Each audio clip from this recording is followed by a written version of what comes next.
आपकी रोक लगा दी जाए तो दुनिया में हमारी जिंदगी ठप पड़ सकती है। आपको पता है तेल और गैस के मामलात में आज दुनिया जूझ रही है। सिर्फ ये इंडियंस का मसला नहीं है, तकरीबन दुनिया का। और आपको अंदाजा होना चाहिए ये जो जंग चल रही है अमेरिका ईरान इजराइल के बीच में, सबको खबर है, तकरीबन आज इंटरनेट से सब लगे हुए हैं और खबरें लेते रहते हैं। ईरान के पास एक हुर्मुज स्ट्रेट है जिससे सारे शिप्स गुजरते हैं। दुनिया वहां से अपने तेल और गैस और फर्टिलाइजर की खपत करती है, लेती है, देती है। लेकिन हैरत की बात यह है पूरी दुनिया वहां से जो ट्रेड करती है वो सिर्फ 25% है, 75% नहीं, 25% वहां से तेल दुनिया का आता है। मुझे हैरत इस बात की होती है कि ईरान ने सिर्फ 25% पर रोक लगाई तो अभी दुनिया इसकी हालत ये है। सिर्फ अभी 20-25% को रोका गया है, सप्लाई चेन रुक गई है, तो अभी से लोग पैनिक होना शुरू हो चुके हैं। ये तो अभी आपको अंदाजा नहीं, चंद दिनों के बाद जो हालात आने वाले हैं अल्लाह ही खैर करे। शायद हम लोग लॉकडाउन से भी बुरी हालत की तरफ जा सकते हैं, अल्लाह बचाए। हज़रात मिल्लत इस्लामी, अस्सलामु अलैकुम व रहमतुल्लाहि व बरकातुहू। अल्हम्दुलिल्लाह अल्हम्दुलिल्लाहिल हन्नानिल मन्नान अल्लज़ी खलक़ल इंसान व अल्लमहुल बयान वस्सलातु वस्सलामु अला रसूलिही सय्यिदिल इंसी वल जान व अला आलिहि व अस्हाबिहि ज़विल खैरि वल इहसान, अम्मा बअद। फ़अऊज़ु बिल्लाहि मिनश शैतानिर रजीम, बिस्मिल्लाहिर रहमानिर रहीम। वमन नुअम्मिरहु नुनक्किसहु फिल खल्क़ि अफ़ला यअक़िलून। सदक़ल्लाहु मौलानल अज़ीम। बारगाह रिसालत मुआब सल्लल्लाहु अलैहि वसल्लम में दुरूद पाक का हदिया पेश करें। अल्लाहुम्मा सल्लि अला सय्यिदिना व मौलाना मुहम्मदिन मअदनिल जूदि वल करम व आलिहि व अस्हाबिहिल किराम व इब्निहिल करीम व बारिक व सल्लिम सलातन दाइमतन सरमदन अबदा। कुरान अज़ीम में अल्लाह अज़्ज़ा व जल इरशाद फरमाता है, सूरह यासीन की यह आयत है, हम जिसको लंबी उम्र देते हैं उसको उसी हालत की तरफ लौटा देते हैं जिसमें वो पहले था। यानी मैं आयत का मफहूम अर्ज कर रहा हूं, इंसान की शुरुआत जो होती है बचपने से, बच्चा है, बच्चा जिस कैफियत में बड़ा होता है, जवान होने के बाद एक पूरा इंसान नजर आता है। बच्चे को पूरा इंसान नहीं कहा जाता, उसकी अक्ल भी कम है, उसकी समझ कम है, उसके चलने फिरने में कमजोरी है, खाने पीने में मुकम्मल नहीं है। लेकिन जब बूढ़ा होता है तो उसको वापस बचपने की तरह बना दिया जाता है। इंसान की जिंदगी जहां से शुरू हुई उसी तरफ वापस आ जाती है। अब इस आयत की तफसीर में उलमा इज़ाम, मुफस्सिरीन इज़ाम ने फरमाया है कि एक हालत से दूसरी हालत की तरफ फेर दिया जाना, इसको नुनक्किसहु फिल खल्क़ कहा जाता है। सूरह यासीन की जो आयत मैंने आपके सामने पढ़ी, हमारी जिंदगी जैसे शुरू हुई, बचपने में दांत नहीं थे, सिर्फ दूध पी सकते थे और कोई हार्ड ग़िज़ा नहीं खा पाते हैं। बचपने में हाजमा इतना मजबूत नहीं था कि गोश्त मछली सब खा लें, वो नरम ग़िज़ा खाता।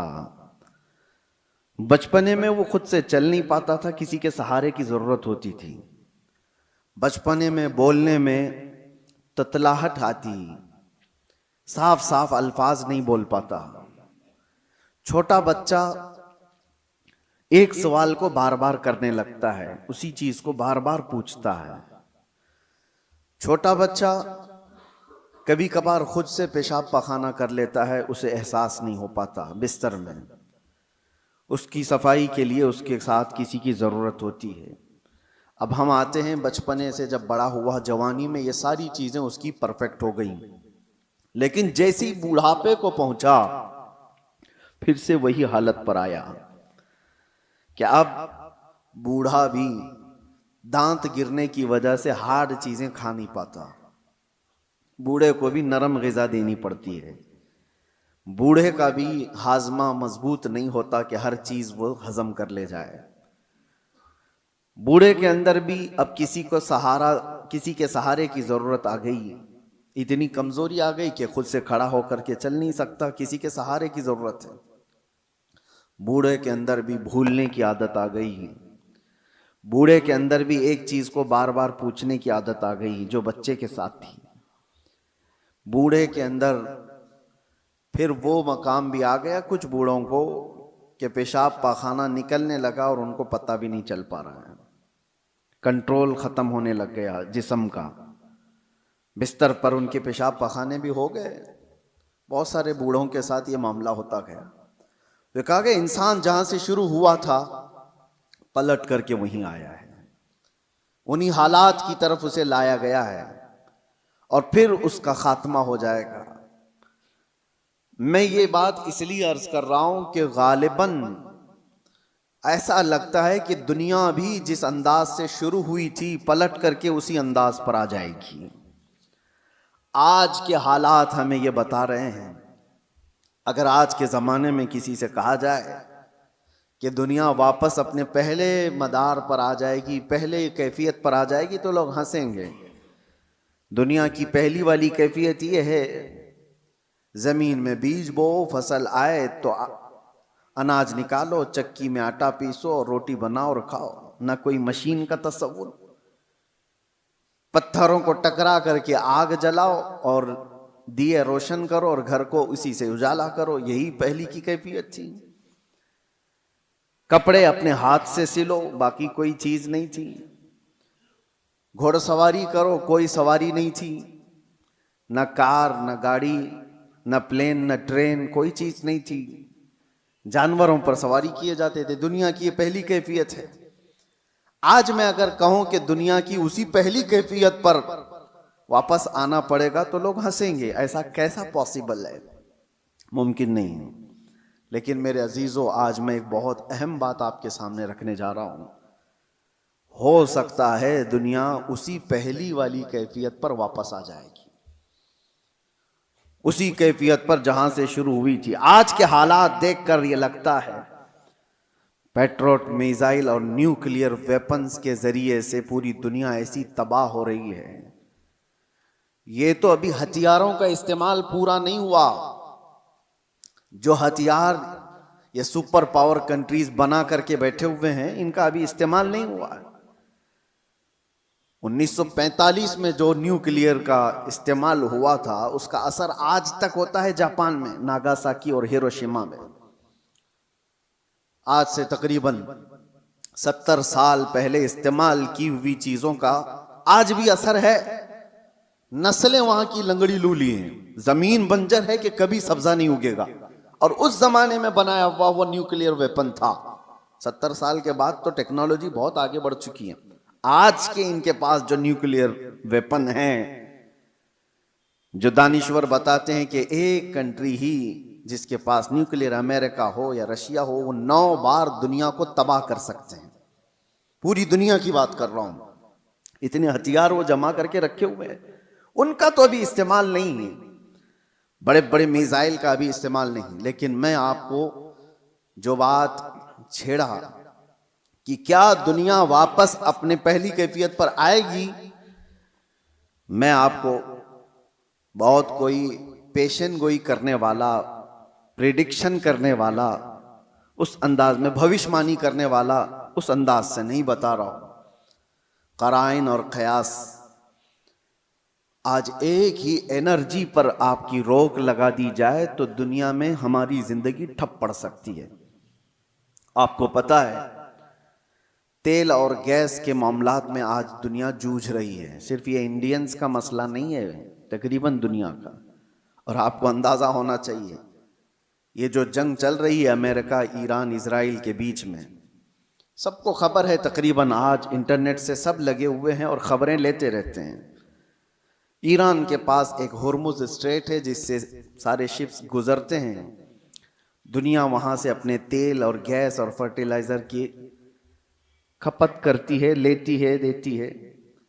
लेकिन हैरत की बात यह है, पूरी दुनिया वहां से जो ट्रेड करती है वो सिर्फ 25% है, 75% नहीं, 25% वहां से तेल दुनिया का आता है।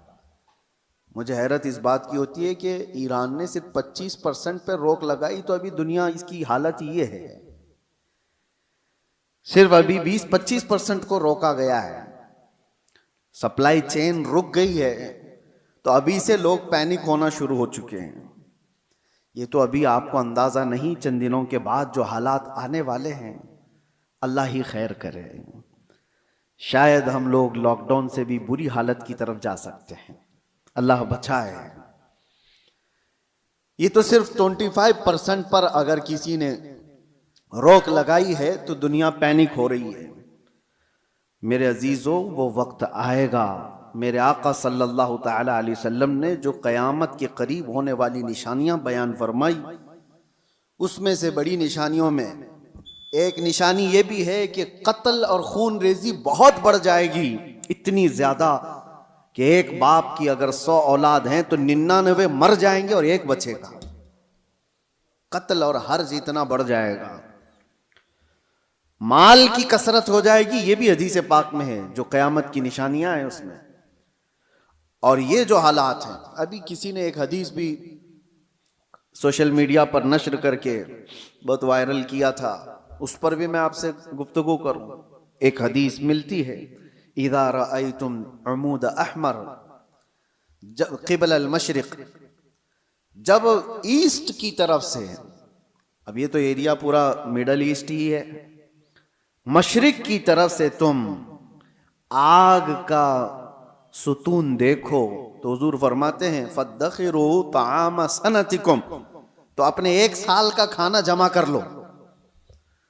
और उसमें हदीस में यह भी कहा गया है, इज़ा रअयतुम उमूद अहमर उमूद नारिन अहमर, ऐसा हदीस के अल्फाज हैं, फी शहरी रमजान। हदीस में यह मिलता है कि रमजान के महीने में जब मशरिक की तरफ तुम आग उगलती हुई देखो तो अपने साल भर का खाना पानी जमा कर लो। अब एक तरह से इस हदीस पर जो कलाम है वो भी मैं अर्ज कर दूं, अक्सर आइम्मा इकराम ने इस हदीस को ज़ईफ करार दिया है, और ज़ईफ अहादीस बहुत सारी आमाल में मकबूल होती हैं, लेकिन जिन अइम्मा ने इसको जिक्र किया, अब उसकी तशरीह हम ये नहीं कहते कि जिस आग का और जिस सुतून का जिक्र आया है वो यही जंग के मुतालिक है और यही ईरान से निकलने वाली आग का है, यह हम यकीन के साथ नहीं कहते।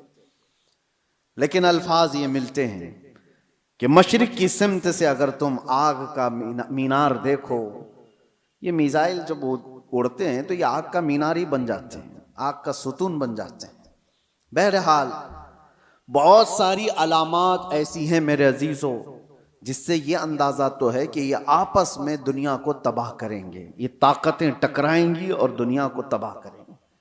आम लोगों की मौत कसरत से होगी, बड़े लोग अपनी अपनी सिक्योरिटी और अपनी हिफाजत का इंतजाम करके बैठे होंगे, आम इंसानों को मरने के लिए छोड़ दिया जाएगा। जंगों में सबकी तबाही है, कहने को तो अमेरिका कल ऐलान कर देगा कि हम जीत गए, जीत किस बात की है? क्या इंसानों के हजारों कत्ल के बाद कोई जीतता है? इधर भी कत्ल उधर भी कत्ल, और इंसानों की मौत के बाद विनर किसको कहा जाता है? यह तो सिर्फ और सिर्फ अपने नफ्स को बड़ा बनाने का एक जरिया है, बाकी जीत किसी की नहीं होती। जंगों में मरते इधर भी हैं, मरते उधर भी हैं। हाँ, इतना है कि इधर कम मरे उधर ज्यादा मरे, लेकिन मौत तो है। तो ना हक जो लोगों का कत्ल होता है और इंसान इसमें मारे जाते हैं, ये सिर्फ और सिर्फ ताकतों के टकराव से है। मैं आपसे एक बात अर्ज कर रहा हूं, अंदाजा करो कि अगर दुनिया ने तुम्हारे सप्लाई चेन की नस को थोड़ी देर के लिए रोक लिया तो तुम क्या करोगे? एक वक्त वो आएगा जब मुखबिर सादिक सल्लल्लाहु ताला अलैहि वसल्लम ने फरमाया, कहत इतना ज्यादा हो जाएगा कि लोग एक दूसरे का गोश्त खाने की कोशिश करेंगे। कहत साली ऐसी आ जाएगी, सारी कहत साली किसको कहते हैं? कहत।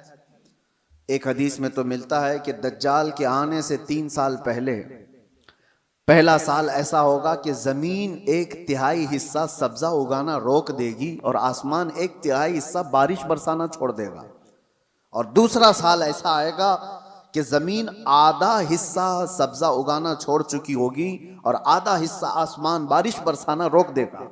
और तीसरा साल ऐसा आएगा कि जमीन पूरा हिस्सा सब्जा उगाना छोड़ चुकी होगी और आसमान पूरा ही बंद हो चुका होगा, कोई बूंद कतरा नहीं गिरेगा बारिश का। और उस वक्त लोग कहत में ऐसे मुब्तला होंगे कि उनके पास खाने पीने की कोई चीज नहीं रह जाएगी। ये तो दज्जाल के ज़ुहूर से पहले की अलामत बताई गई है। लेकिन कुछ रिवायात में आपके सामने ये भी रखता हूं, जिन चीजों के हम हैबिटेट हैं, आदी हैं, उन चीजों के इस्तेमाल पर अगर रोक लगी तो हमारी जिंदगी अथल पथल हो जाएगी। आपको सिर्फ ऐसा लगता है कि गैस और तेल के रुकने से क्या होगा, किसी एनर्जी इंफ्रास्ट्रक्चर पर हमला होने से क्या होगा। मेरे अजीजों, आज जिस सिचुएशन में हम हैं, हमारी जिंदगियां पूरी उलट पलट हो जाएंगी। हम वो लोग नहीं हैं जो चक्की पीस कर खाने वाले थे, आज मशीनों के दौर में जीने वाले लोग हैं। तुम्हारे पास एक चम्मच मसाला भी बगैर मशीन के पिसा हुआ नहीं होता।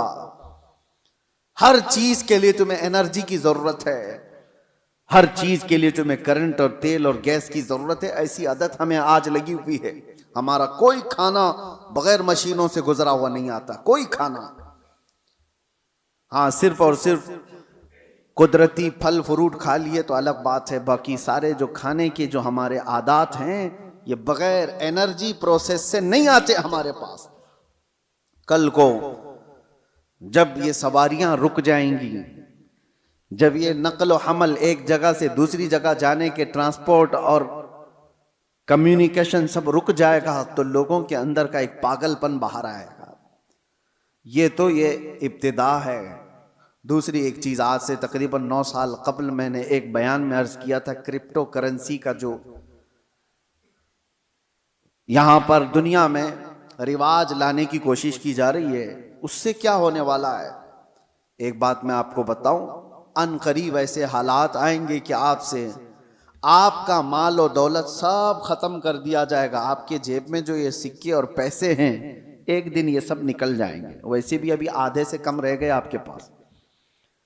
आपकी जो दौलत है वो सब आपके बैंकों में है और आप मोबाइल लेकर के घूमते हैं या एटीएम कार्ड लेके घूमते हैं।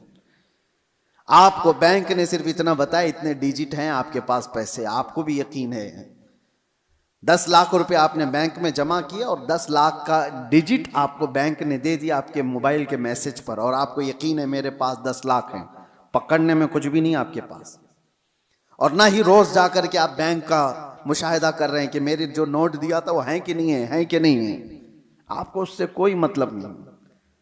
बैंकों ने आपको एक जमानत दे दी कि आपके इतने पैसे हमारे पास हैं। जमानत क्या है? सिर्फ मैसेज है, वो डिजिट है, वो नंबर्स हैं। उन्हीं नंबर्स पर दुनिया जी रही होगी। अभी ये रिवाज और बढ़ता जाएगा। आप जो कैरी करते थे सिक्के और नोट, वो भी खत्म कर दिए जाएंगे, कुछ नहीं होगा किसी के पास। और सारा ट्रांजैक्शन आपका जो चलता है वो इंटरनेट से चलता है। जिस दिन इंटरनेट को शट डाउन कर दिया जाएगा, सारे के सारे फकीर होंगे, किसी के पास कुछ नहीं होगा।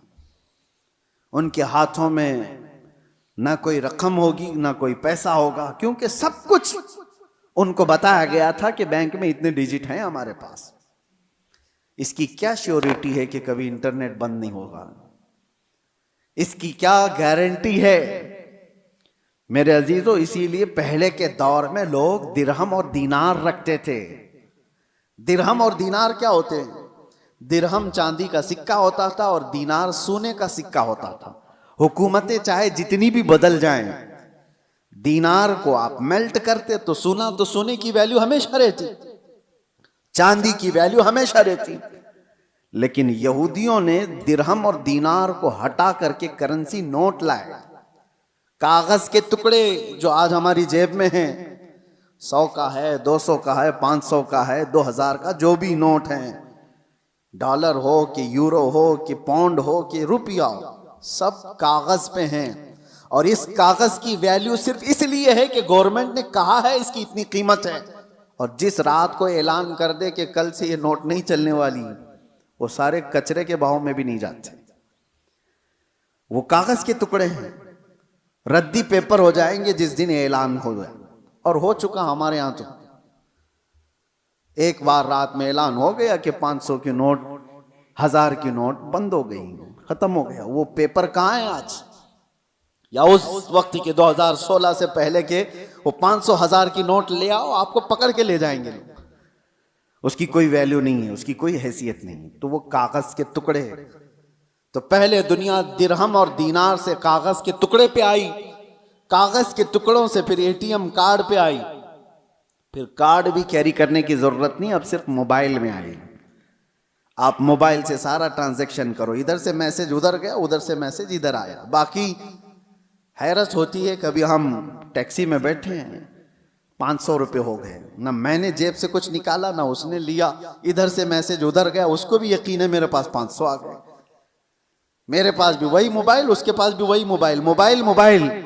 सिर्फ इतना कह दिया उसको कि 500 का एक मैसेज छलक गया है, हाँ वो आगे बढ़ गया। ये यकीन बढ़ता चला गया इन डिजिट्स के ऊपर, इन नंबर्स के ऊपर। वक्त ऐसा आएगा कि सारी जिंदगी इन्हीं नंबर्स पर घूम रही होगी। एक दिन अचानक ये सारे मुआसलात का जरिया बंद कर दिया जाएगा और लोग कहत साली के शिकार होंगे। आप किससे पूछेंगे? आज जो दुनिया बिटकॉइन का और क्रिप्टो करेंसी में पैसे लगाती है, उसका तरीका क्या है पता है आपको? बिटकॉइन एक गायबाना करेंसी है, किसी कंट्री की करेंसी नहीं। डॉलर आपने देखा है, यूरो आपने देखा है, पाउंड इंग्लैंड का आपने देखा, रुपया भी देखा है। बिटकॉइन क्या है वो देखा ही नहीं किसी ने, वो है ही नहीं। वो एक क्रिमिनल दुनिया चलाती है और उन्होंने अपनी एक कीमत उसकी लगाई है और रोज बढ़ती जाती है कीमत। 40 लाख, 50 लाख, 60 लाख एक एक बिटकॉइन खरीदने के लिए लोग पैसे लगाते हैं। आपने 60 लाख रुपए देकर एक बिटकॉइन खरीदा, सामने वाले ने कहा कि हाँ एक बिटकॉइन आपका है। कहाँ है वो? उसने नंबर दिया है खाली, कोई सोना और चांदी उठा के नहीं दिया, कोई गारंटी नहीं है। बस इस पर भी दुनिया पागल है और लाखों की तादाद में क्रिप्टो करेंसी और ये बिटकॉइन को खरीदने के लिए पागल है दुनिया, पैसे लगाई हुई है। जो चीज दिख ही नहीं रही है उसको भी खरीदा जा रहा है, लिया जा रहा है। मेरे अजीजों, मैं आपको उन आखिरी अलामात के बारे में कह रहा हूं कि दुनिया कभी तरक्की करते करते करते इतने आगे जा चुकी जो उसकी खुद की तबाही का जरिया है। इंसान खुद अपने आप को तबाह कर लेगा। आज ये तमाम जराया पर निर्भर होकर के रहना, यह हमारी तबाही के करीब जाने का है। अब मेरी बातों को कुछ मॉडर्न लोग ये कहेंगे कि ये पुराने ख्यालात की बात कर रहे हैं, तरक्की को नहीं चाहते हैं, आसानी को नहीं चाहते। मेरे अजीजों, तरक्की और आसानी कौन नहीं चाहता, लेकिन तुम्हारे पास श्योरिटी और गारंटी क्या है? किसी चीज की नहीं। और आज दुनिया को जिस अंदाज से निर्भर करके रखा गया है, तकरीबन पौनी दुनिया ऐसी है आज जो क्रेडिट पर तिजारत करती है, सूद पर तिजारत करती है। सबको क्रेडिट कार्ड पकड़ाए गए हैं, तुम सूद भरते रहो, इंटरेस्ट भरते रहो। लोन की दुनिया पर आधे से ज्यादा दुनिया चल रही है। मेरे अजीजों, यही कुर्बे क़यामत की अलामात हैं, ये निशानियां हैं। मैं आज ही पढ़ रहा था हदीस पाक, हुजूर सल्लल्लाहु ताला अलैहि वसल्लम की एक हदीस है, लोग जिना रास्ते पे ऐसा कर रहे होंगे जैसे गधे और कुत्ते करते हैं। और उस जमाने में सबसे शरीफ आदमी कौन होगा पता है आपको? जिना कर रहे होंगे लोग नंगे होकर के, उनमें सबसे शरीफ आदमी वो होगा जो ये कहेगा कि भाई थोड़ा दीवार के पीछे चले जाओ। वो सिर्फ इतना कहने वाला उस जमाने का सबसे शरीफ आदमी होगा। जो गुनाह कर रहा है उनसे सिर्फ वो इतना कहेगा कि दीवार के पीछे चले जाओ, इतना कहने वाला उस जमाने का शरीफ आदमी होगा। वो जमाना करीब है मेरे अजीजों। और यहां तक कि ईमान वालों को लोग ताना मार रहे होंगे, इसको देखो ये मुसलमान है, इसको देखो, ऐसे ताना मार रहे होंगे जैसे चोरों को ताना मारा जाता है। ईमान पर जिंदा रहना और कायम रहना एक बड़ा मुश्किल हो जाएगा। आज आपके सामने मैं ये सारी बातें इसलिए रख रहा हूं कि हम कब्रिस्तान की तरफ से गुजरेंगे तो ये एहसास करेंगे जो कब्र में सोया है वो कितना महफूज है, काश उसकी जगह मैं होता। हुजूर ने फरमाया, हदीस है ये, क़यामत के करीब तुम कब्रिस्तान से गुजरोगे तो ये तमन्ना करोगे कि कब्र में सोया हुआ आदमी कितना अच्छा है कि वो मुझसे पहले दुनिया में फितनों से महफूज चला गया। आज ये सारे फितने वो नहीं देख रहा है। एक बात आप याद रख लेना, ये जंगों के हालात दुनिया को अभी बदल के रखने वाले हैं। अगले साल तक अल्लाह ने अगर जिंदगी दी तो देखना दुनिया का नक्शा बदल चुका होगा, जीने के अंदाज बदल चुके होंगे, बहुत सारी नई चीजें आपको सुनने में आएंगी और देखने को मिलेंगी, तौर तरीके बदल चुके होंगे। अचानक होने वाले हालात पूरी दुनिया को एकसर बदल कर रखेंगे। इसलिए हर घड़ी आप एक्टिव रहो कि ईमान के साथ दुनिया से जाना है। इन फितनों के दौर में हर घड़ी आप अपने ईमान की हिफाजत की फिक्र करो।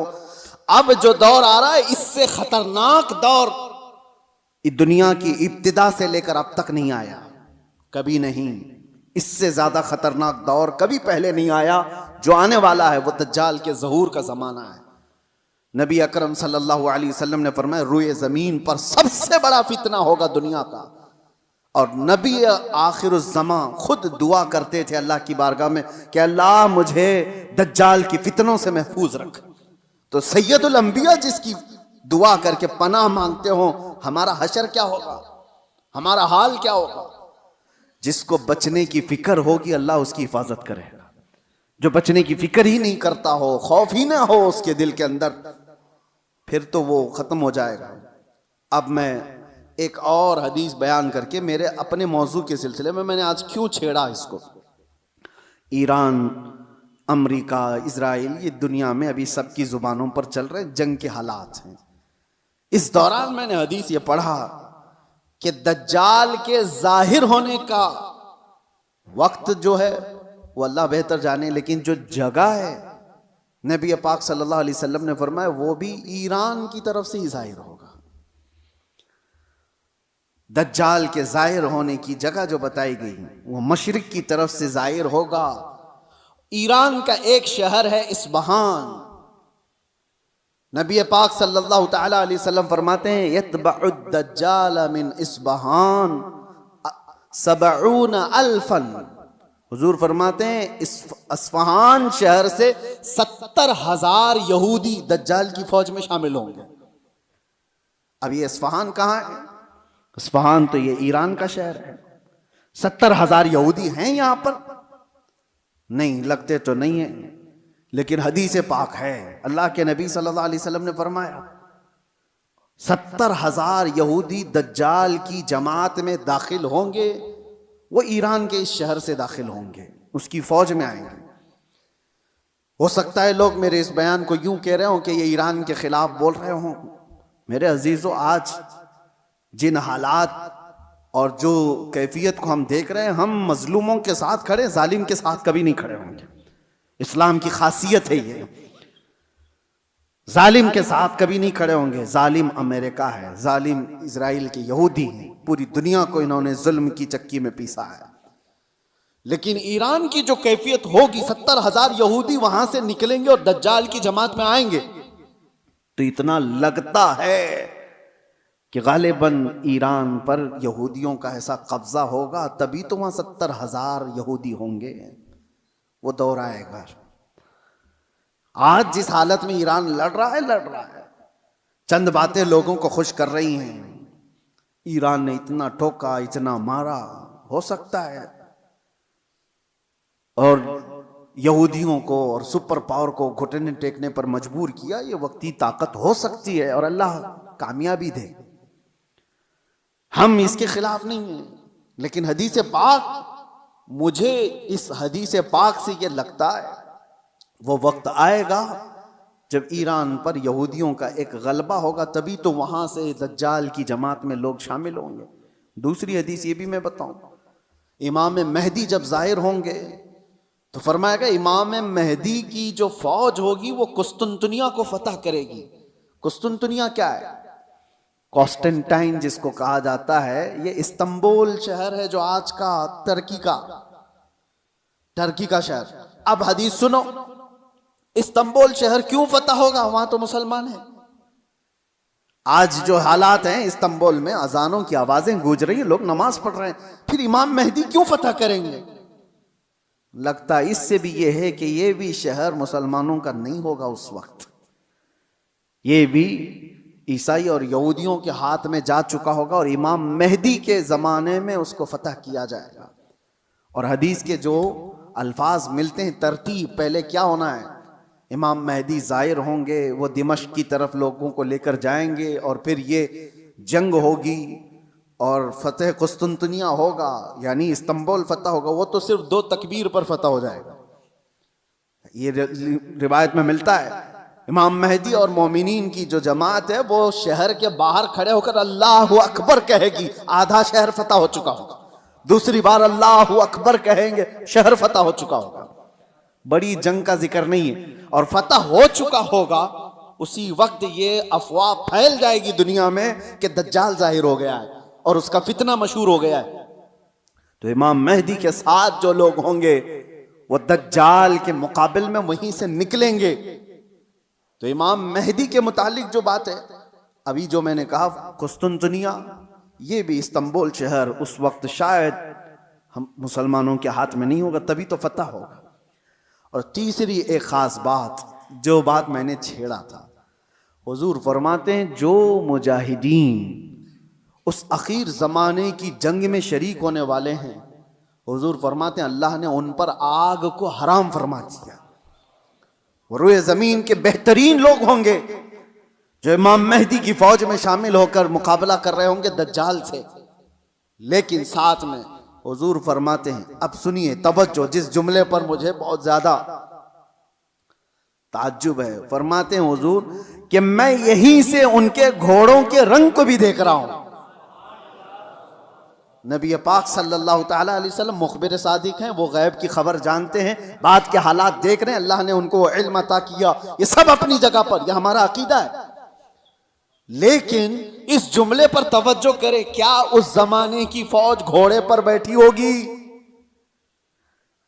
हुजूर फरमाने में उनके घोड़ों का रंग देख रहा हूं। तो इसी हदीस से मुझे यह कहना पड़ा, शायद दुनिया जहां से शुरू हुई थी वहीं से वापस आ जाएगी। दौर ऐसा आ जाएगा कि जहां से दुनिया शुरू हुई थी वो घोड़सवारी थी, सवारियां थी। लड़ाई के दौर भी तलवारों के थे, नेज़े और भाले के थे, मिसाइल और ये सारे जेट तैयारे नहीं थे।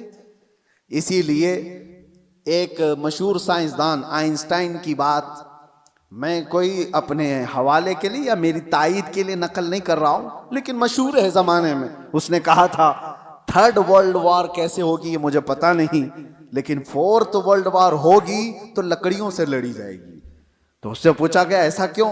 कहा 3rd वर्ल्ड वॉर में दुनिया इतनी तबाह कर देंगे ये लोग न्यूक्लियर पावर से कि कुछ बचा ही नहीं होगा, और बाद में जो लोग बचे होंगे वो लकड़ियों से लड़ेंगे। या उसके अपने प्रिडिक्शन हो सकते हैं, मैं अपनी तायीद में नहीं कह रहा हूं, लेकिन हदीस है पाक, हुजूर पाक सल्लल्लाहु ताला अलैहि वसल्लम फरमाते हैं।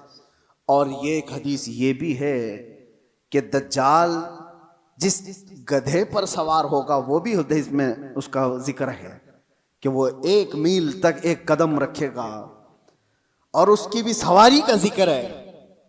अब वो कौन सी सवारी है उसका जिक्र आया है हदीसों में। तो हम हदीस के जाहिरी माने को भी देखते हैं, और हो सकता है उसका बातिनी कोई और माना हो, लेकिन जब तक हदीस जाहिर में समझ में आती है उसी पर हम अमल करते हैं।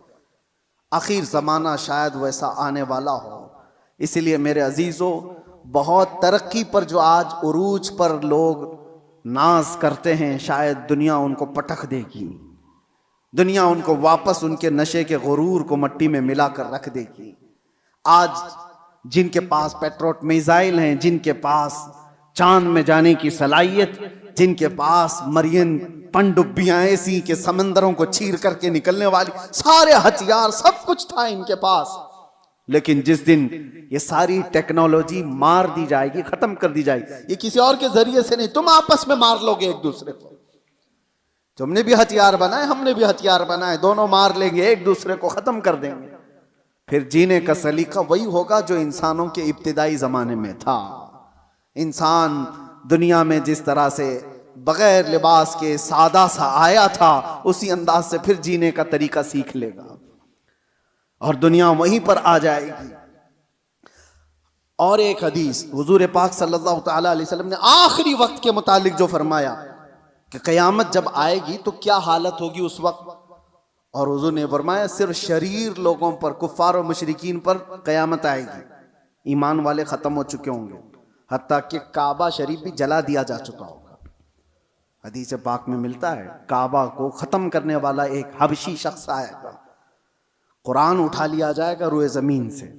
ईमान वाले पूरी दुनिया पर नहीं होंगे जब क़यामत आएगी। और क़यामत आने के वक्त, ऐन वक्त जो सूर फूंका जाएगा, उस वक्त लोग क्या कर रहे होंगे? उस वक्त हुजूर फरमाते हैं कि सब अपने अपने कामों में मशगूल होंगे। कोई खेती बाड़ी कर रहा होगा, हल चला रहा होगा, कोई कपड़ा काट रहा होगा और वो वहीं से अपनी कैंची फेंक देगा। हल चला रहा होगा, वहीं फेंक देगा वो आवाज सुनते ही, यहां तक कि हामिला औरत के पेट से बच्चा निकल जाएगा उस आवाज की दहशत से। दूध पिलाने वाली मां अपने बच्चे को फेंक देगी। ये जो हदीस में है, वहां पर भी दुनिया की बड़ी तरक्कियात का जिक्र नहीं है। ये नहीं है कि बहुत हाई फाई इंटरनेट में आदमी बैठा होगा या मशीनें चला रहा होगा। वहां पर भी हदीस में जिक्र मिलता है कि हल चला रहा होगा, कैंची काट रहा होगा। फिर मुझे यही कहना पड़ता है कि दुनिया जहां से शुरू हुई थी उन्हीं हालात पर आ जाएगी। ये कैंची हाथ में लेगी और हल हाथ में लेगी, जमीन में बीज बोएगी और फसल उगाएगी, और जब आएंगे तो चक्की पीस करके अपने घर के खाने का इंतजाम करेगी। बहरहाल जो भी हालात हैं, हम दुनिया के आखिरी वक्त पर आ चुके हैं। और एक ये भी बात मैं कह करके जाता हूं, बाज बुजुर्गों ने फरमाया इमाम मेहदी कब जाहिर होंगे, तो उसके मुतालिक बुजुर्गों ने फरमाया जब सारे मोमिनीन दुआ करने लग जाएं कि ऐ अल्लाह इमाम मेहदी को जाहिर फरमाते, तो अल्लाह तबारक व तआला करीब है कि उनको जाहिर फरमाएगा। लेकिन आज की सिचुएशन ये है, मैं देखता हूँ हम सारी दुआएं करते हैं, क्या मोमिनीन की आम जमातें इमाम मेहदी के जाहिर होने की दुआ करते हैं? कहीं ये दुआ का भी रिवाज आम हो जाए कि अल्लाह इमाम मेहदी को जाहिर फरमाते। जब ये दुआ कसरत से होने लगी कि वो आ जाएंगे इमाम मेहदी के जाहिर होने की। और दूसरी हदीस ये भी है, यदहलुन नासु, हुजूर फरमाते हैं अन जिक्री दज्जाल, दज्जाल का जिक्र करना लोग छोड़ चुके होंगे, उलमा मिंबरों से बयान करना खत्म कर चुके होंगे, तब दज्जाल आएगा। जब तक दज्जाल के बारे में अवेयरनेस होगा लोगों के दरमियान, दज्जाल नहीं आएगा। लोग बयान करना छोड़ चुके होंगे और उसका जिक्र करना तर्क कर चुके होंगे। ये दोनों चीजें हमारे अंदर आने ना पाए। अल्लाह तबारक व तआला हम सबको आखिरी ज़माने की फितनों से महफूज फरमाए।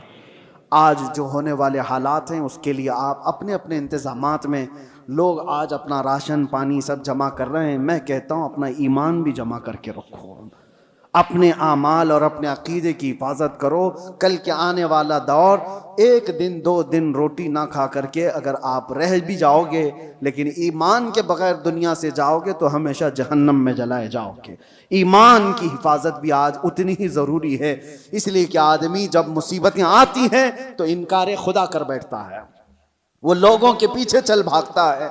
वो दौर आएगा जब लोग अपने माल की तरफ तुम्हें बुलाएंगे, तुम्हारे पास होगा कुछ नहीं तो भागोगे उनके पास, अपना ईमान भी बेच दें, सब कुछ, कि मुझे मेरे बच्चों को खिलाना है, मैं आज इसके पास जाऊंगा, इसके पास माल है, इसके पास खाना पानी है, इसके पास राशन है, ये सब कुछ दे रहा है। ये कहा गया कि दज्जाल रोटियों के पहाड़ लेकर चलेगा। जब दुनिया में कहत होगा, लोग खाने के मोहताज होंगे और दज्जाल के पास ग़िज़ा के पहाड़ होंगे, चल रहे होंगे साथ में। दुनिया भूखी उसके पीछे लपक जाएगी कि रोटियों का पहाड़ इसके साथ है, तो खाने का ज़ख़ीरा जिसके पास होगा, दुनिया पागल की तरह उसकी तरफ लपक जाएगी। तो आने वाला दौर अगर कहत का है तो आप ये भी ईमान रखो कि जहां खाना बट रहा है वहां ईमान वाला नहीं जाता, जहां मेरे मुस्तफा की मोहब्बत बट रही है भूख को तर्क करेगा, मेरे आका के कदमों को इख्तियार करेगा। अल्लाह ताला हमें हुजूर के कदमों में जिंदगी अता फरमाए, ईमान के साथ जिंदा रखे और ईमान के साथ इस दुनिया से उठाए। व आखिर दावाना अनिल हम्दुलिल्लाहि रब्बिल आलमीन। अस्सलामु अलैकुम।